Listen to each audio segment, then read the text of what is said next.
I guess it started to tell you my story. I have to tell you about me. I grew up in the town of Stanton. It's about an hour and a half that direction. Uh, Population about 350 people, so it's like Cheers. Everybody knows your name. Um, my school was really small. If our school wouldn't have closed, my graduating class would have been a class of 5. So, yeah, really small. Um, I went to the Lutheran church down there for my entire life. The service down there, because it's Lutheran and it's liturgical, has not changed in the past 20 years. So when I go home to this day, I don't need the bulletin and I don't need the hymnal because I know the entire service by heart. So in high school, I was pretty quiet. I kept to myself a lot. I didn't get along very well with the girls in my class, so I tended to hang out with the guys a little more. I was an athlete, but I didn't really hang out with anybody on the teams I was on outside of school. I had one really good friend from kindergarten until I was a senior. And when I was a senior, she dropped me like a hot rock at Christmas time because I was not a partier. And so I spent the rest of my senior year basically being invisible. I got over it. The church that I went to, when you got confirmed at the age of 15, you had to write a little speech that's, what do I mean when I say Jesus Christ is my Lord and Savior?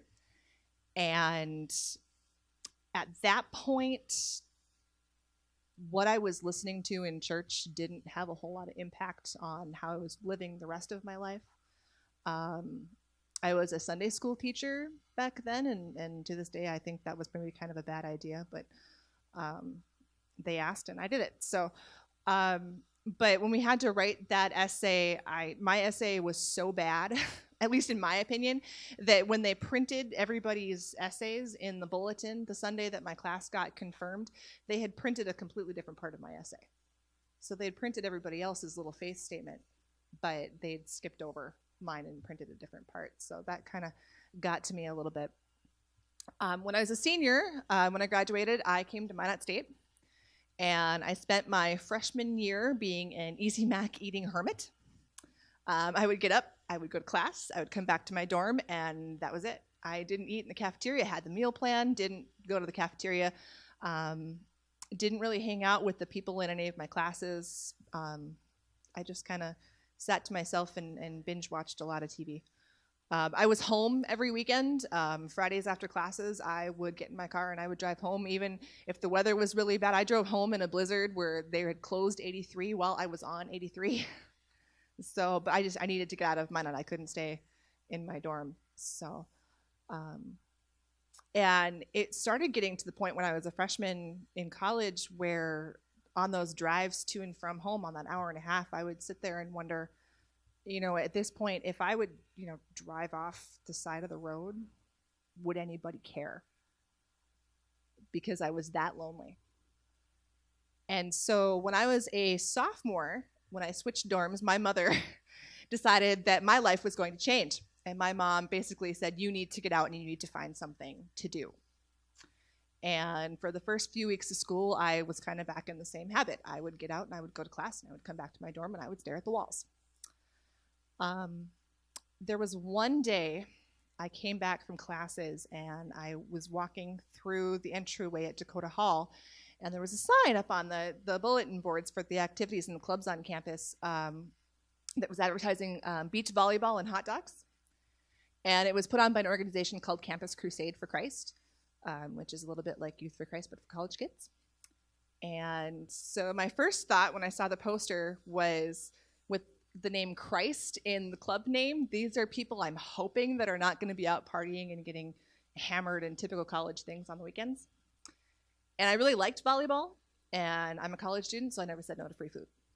And so I called my mom, and I had told her that I was going to go check out, this volleyball thing or whatever, and I could practically hear her jumping up and down on the other end of the phone. She was so excited that I was going to get out of my dorm. And so the day came, and I went to the volleyball thing, and I had a good time. And that was a Monday night.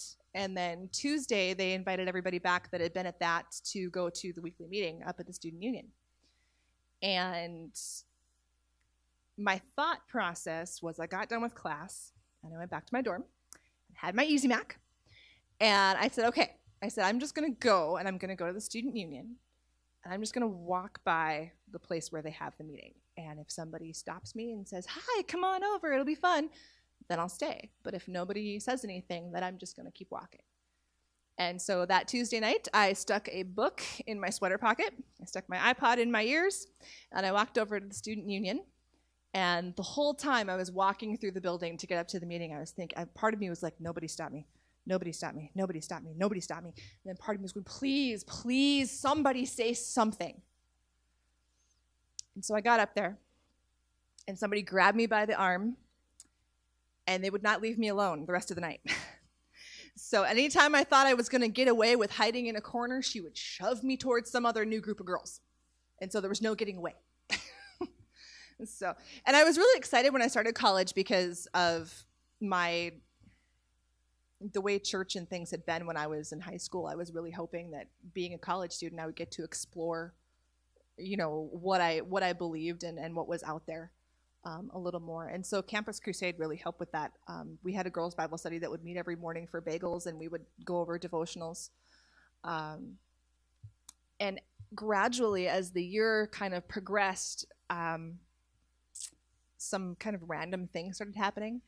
At meetings when they would do worship time, for no reason at all that I could understand, during the songs, I would burst into tears.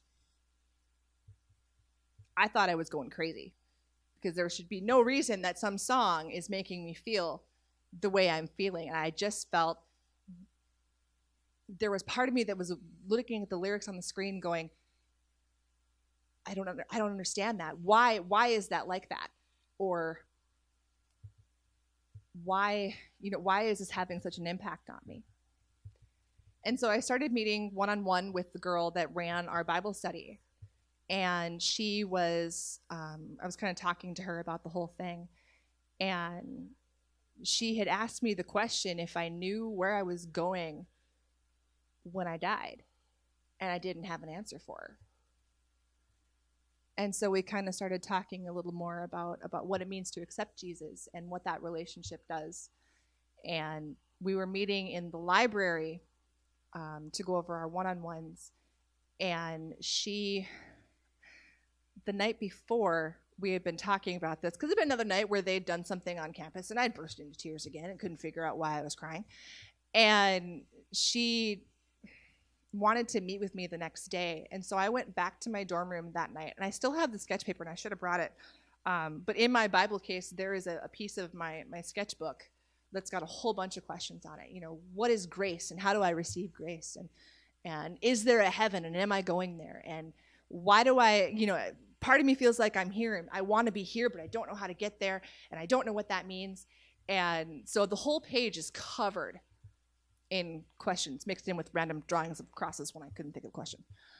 And so I took the sketch paper with me the next day to the library to meet with her, and she pulled out this little book, and maybe you guys have seen them or seen variations of them, called the Would You Like to Know God Personally book. It's just a short little thing.